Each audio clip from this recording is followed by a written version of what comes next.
Eran la 1:15 de la madrugada del 24 de agosto de 1991. En ese entonces, Mauricio Macri era un joven de 32 años, conocido por ser el vicepresidente de SOGMA y el hijo del poderoso empresario Franco Macri.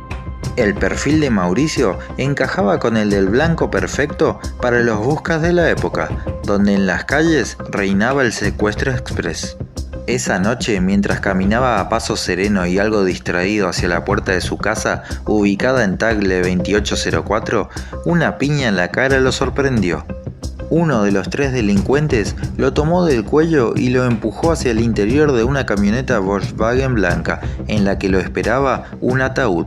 Macri fue maniatado con alambre y cinta adhesiva, desvestido, encapuchado y obligado a meterse en el ataúd donde, según su propio relato, no podía ni respirar. La camioneta arrancó y 2 de los delincuentes se sentaron sobre el cajón. Luego fue llevado a una habitación oscura de 3 por 3 metros apodada La Caja y construida en el sótano de una casona ubicada sobre Garay 2882. Allí permaneció en cautiverio 12 días, con un inodoro químico, encadenado y escaso contacto con sus secuestradores. Uno de estos secuestradores, quien se autoapodó Mario, lo trataba bien y le hablaba por un hueco de 20 centímetros que había en el techo y por el que también le pasaban comida. A su vez, Macri confesó que sufrió el síndrome de Estocolmo, es decir, la reacción psicológica en la que una víctima de secuestro desarrolla una relación de complicidad o afecto con su secuestrador, dado principalmente debido a que la víctima malinterpreta la ausencia de violencia como un acto de humanidad por parte del victimario, en este caso Mario, quien era el captor encargado de vigilarlo. Mauricio contó en testimonio que Mario se asomaba por el hueco por donde le pasaban la comida con un hilo y charlaba con él a las 2 de la mañana. Le contaba que era hincha de Boca y por su parte, Macri le contaba que su sueño era ser presidente del club. También comentó que cuando su padre pagó el millonario rescate fue el peor momento que sufrió, dado que no sabía qué iban a hacer con él, si lo iban a matar o lo iban a liberar. Por su parte, Mario iba y le decía: «Tranquilo, yo te estoy defendiendo». Según consta en la causa, Macri se sintió asfixiado cuando fue secuestrado y encerrado en el ataúd. Siempre vendado, me sacaron del ataúd y me llevaron caminando por la casa. Luego abrieron una puerta y me arrojaron sobre una cama. Allí me colocaron unas cadenas en los tobillos que estaban unidas a otra sujeta al suelo, dijo entonces el ejecutivo de SOGMA ante el juez Nerio Bonifati. En el expediente figuran detalles de la habitación en la que estuvo días a la espera de su rescate. La caja tenía una cadena soldada a un perfil de hierro. Sobre el piso había una alfombra persa. En las paredes, 2 luces empotradas con cables a la vista, un televisor, una cama, una pileta de baño contra la pared, una mesa y una silla. En ese mismo lugar también estuvo encerrado el empresario Sergio Meller, quien fue secuestrado por la misma banda hasta que su familia pagó $4 millones por su rescate. Mauricio comía lo que sus secuestradores le pasaban por el hueco del techo en una bolsa de nylon que tiraban por un tubo. Generalmente era comida comprada en una roticería de Parque Patricios. Durante esos días se enfermó y debió ser medicado con antibióticos. Vivió entre la incertidumbre y el miedo a la muerte, el peor manejo psicológico empleado por sus captores. Con el correr de los días, hasta lo obligaron a grabar un mensaje mientras negociaban el rescate con su padre, sin permitirle cruzar ni una sola palabra con él. Ninguno de los secuestradores le daba información sobre el curso de las tratativas, pero lo obligaban a leer los requisitos de la liberación para luego reproducirle el audio por teléfono a Franco Macri. Los secuestradores siempre se comunicaban con mi padre a través de un grabador con mi voz. Yo hablaba con el grabador, leía, por ejemplo, los titulares de los diarios como prueba. Yo grababa las instrucciones que me pedían. Por ejemplo, decía: «Papá, dicen que tenés que cumplir, que no vayas a la policía. Contestá ahora qué vas a hacer».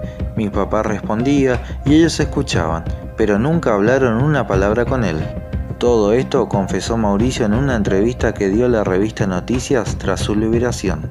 La mediatización del caso incomodaba a los secuestradores, quienes al 6.º día perdieron la paciencia. Como no obtenían el dinero que deseaban, algunos querían liberarlo sin cobrar el rescate, mientras que otros no pensaban soltarlo sin al menos unos millones de dólares. La primera cosa que les dije es: comuníquense rápido con mi padre, porque estas cosas, en la medida en que no haya intervención pública, se puede trabajar de una manera, si no, se puede complicar todo. Y ellos me contestaron: no te preocupes, que en 15 días hay elecciones, el gobierno va a tapar este tema porque le puede quitar votos. Los captores estaban muy tranquilos, porque en el secuestro no habían dejado rastros, y todo le había salido muy bien, comentó el expresidente. El día 5 de septiembre de 1991, a las 9:30 de la noche, alguien entró de golpe a la habitación de Macri, le vendó los ojos, le quitó la cadena y le dio un jogging para que se vistiera. Lo metieron en el baúl de un auto y manejaron durante 45 minutos. Mauricio tenía miedo de que lo maten, no conocía ningún detalle del pago del rescate y simplemente se limitó a rezar.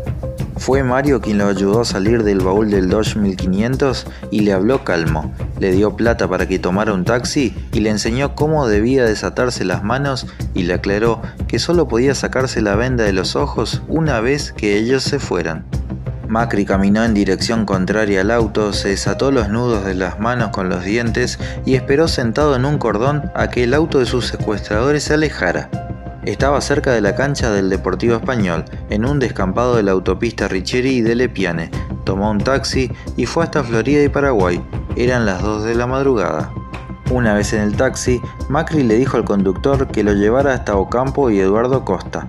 En el camino, comprendió que con los periodistas rodeando la casa de su padre, convenía llamar por teléfono para que lo fueran a buscar. Le pidió al taxista que lo llevara a Florida y Paraguay, cerca de su oficina. Desde allí, llamó y atendió a su hermano, y le dijo dónde estaba para que lo fueran a buscar. Mauricio testificó que sus secuestradores le habían pedido que dijera que había brasileños en el grupo, algo que no era cierto, y mientras él declaraba, la policía se lo negaba y finalmente lo tuvo que reconocer. Lo mismo sucedió con lo que le habían pedido que dijera sobre el lugar donde lo habían liberado. Querían que dijera que eran en Lomas de Zamora, pero al final fue detrás del autódromo.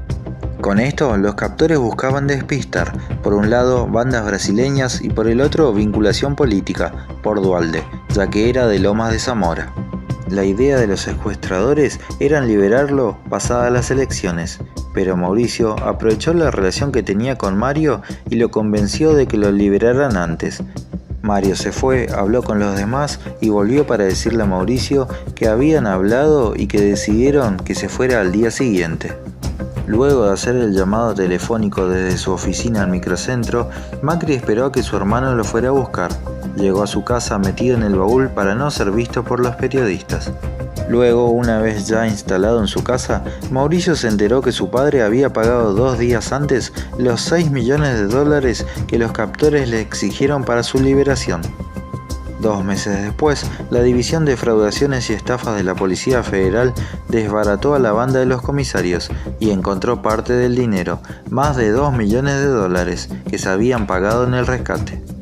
Se allanó una vivienda en la esquina de Constitución y La Rioja, donde además se encontró el ataúd en el que habían encerrado a Mauricio. Los integrantes de la histórica banda de los comisarios estaba formada por un suboficial del ejército, un ex comisario y uno de los condenados por el caso Sivac.